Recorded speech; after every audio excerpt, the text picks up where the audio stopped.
Okay, so for the demo, I'm going to show you two types of scripts. One on the HR side, which is written in classic theme. Second is on the finance side, which is written in the fluid theme. So let's go through finance one. Let's go through that. It's going to sign on to our FMS 9.2 demo database in the fluid theme. So it's signing on.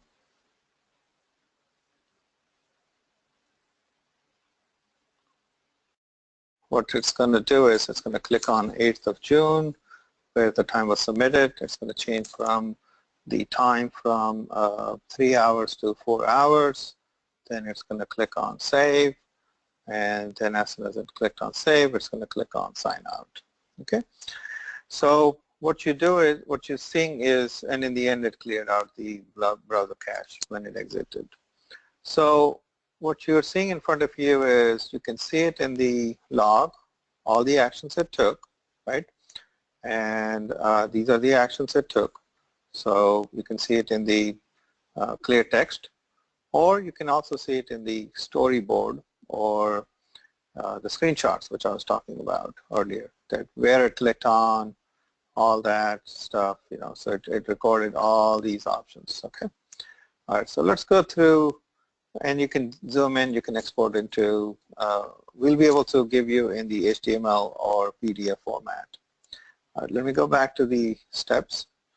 And so the FMS script, normally it would have taken maybe 2-3 minutes logging in, changing the time, log out. This was done in maybe fraction of seconds. I mean, you saw maybe 2-3 seconds, the work was done.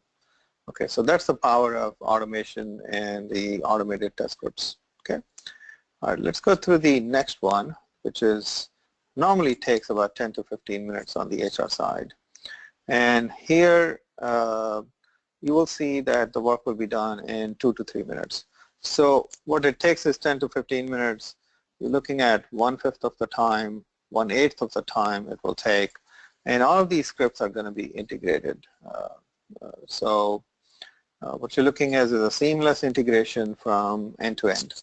Okay, so let's go through the HR. So it's going to sign on to HR database, and it's going to sign on using our user ID and a password.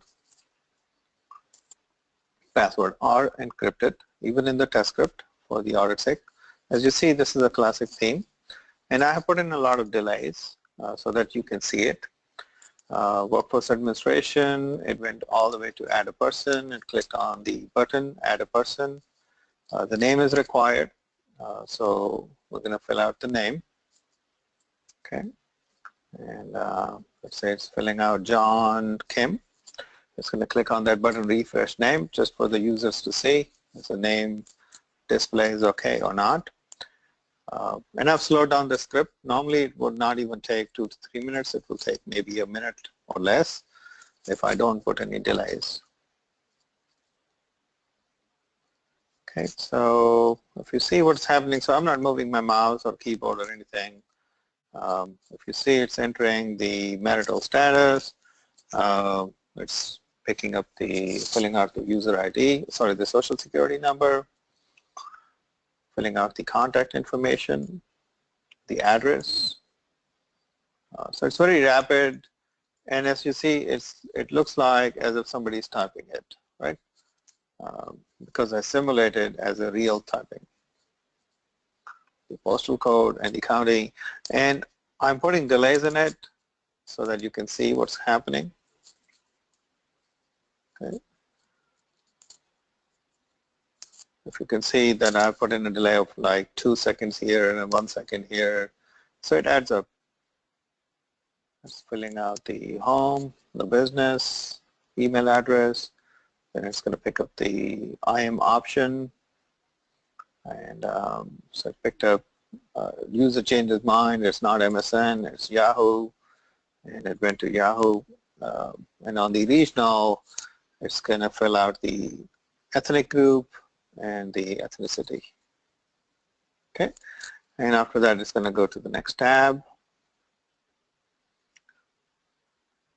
and that is the organizational relationship. That is the last tab. Once it clicks on add relationship, you will see that the person ID will be generated. And you can see that it says warning, other person exists with this name, right? Okay.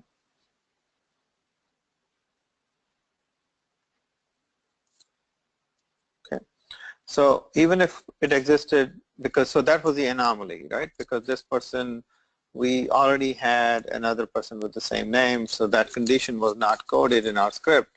But you can code that condition in the script that ignore all the duplicates. So I wanted to show you a flavor of that how you can even catch these anomalies.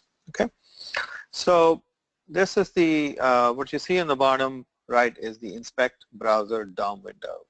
All it's doing is the employee ID got generated with this particular name, which was a duplicate, as I showed before. And on this one, you can go through the tabs, see all the information is correct. And then once you see all the information is correct, then you can close that DOM window. Okay.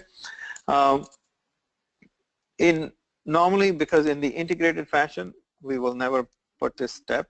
I had put this step to show you how this step was done so fast. And let me just close this window. And as soon as I close it, it's going to just execute all the steps. And as you see on the top, it says 100 steps out of 100 executed successfully. Okay, and same thing here.